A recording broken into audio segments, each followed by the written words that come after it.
দর্শক, আমি এই মুহূর্তে দাঁড়িয়ে আছি রাজবাড়ির গোয়ালন্দ ঘাটে, যেখানে গতকাল বিকেলে একটি বাস ডুবির ঘটনা ঘটেছে পদ্মা নদীতে। আমি সেই ঘটনাস্থলে সর্বশেষ যে তথ্য অনুযায়ী এখন পর্যন্ত 26 জনের মরদেহ এখানে উদ্ধার করা হয়েছে।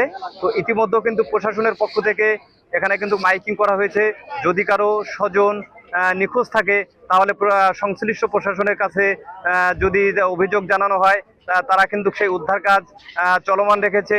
এবং সর্বশেষ কিন্তু কিছু সময় আগে একজনের মরদেহ কিন্তু এখান থেকে উদ্ধার করা হয়েছে।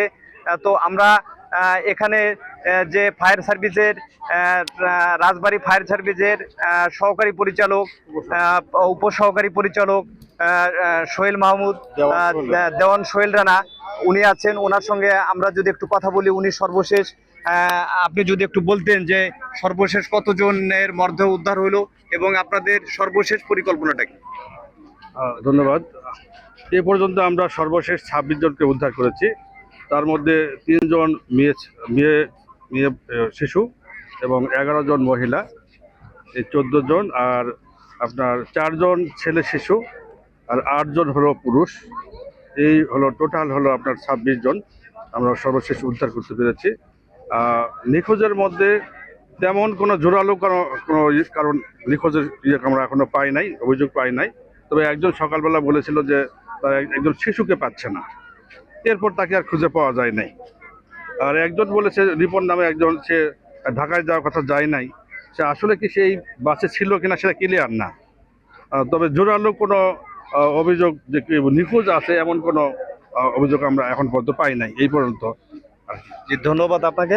দর্শক, আপনারা শুনছিলেন ফায়ার সার্ভিসের যে কর্মকর্তা, উনি সর্বশেষ যে মেসেজটি আমাদের এখানে থেকে দিলেন।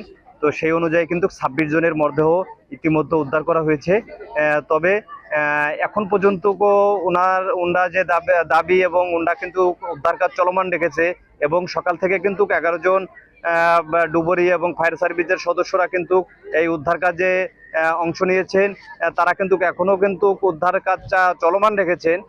তো তারা এমনটি বলছেন, যদি সর্বশেষ পর্যন্ত কোনো স্বজনের আত্মীয় স্বজন নিখোঁজ থাকে, তারা যদি দাবি করে, তাহলে সংশ্লিষ্ট যে কন্ট্রোল রুম আছে এবং সংশ্লিষ্ট প্রশাসনের লোকজন আছে, তাদের সঙ্গে যদি যোগাযোগ করে এবং তাদের কাছে দাবি জানায়, তাহলে কিন্তু ওনারা উদ্ধার কাজ চলমান রাখবেন, এমনটি কিন্তু প্রশাসনের পক্ষ থেকে বলা হয়েছে।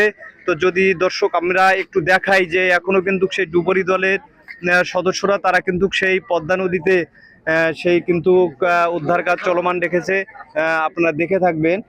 তো যদিও আমরা সকাল থেকে কিন্তু ইতিমধ্যে 4 জনের মরদেহ কিন্তু উদ্ধার হয়েছে। আমরা যেটা জানতে পেরেছি তার ভিতর একজন বৃদ্ধ এবং একজন শিশু আছে। তো দর্শক, সর্বশেষ এই দৌলতদিয়া ফেরিঘাট থেকে আমার কাছে এই সংবাদটুকু ছিল।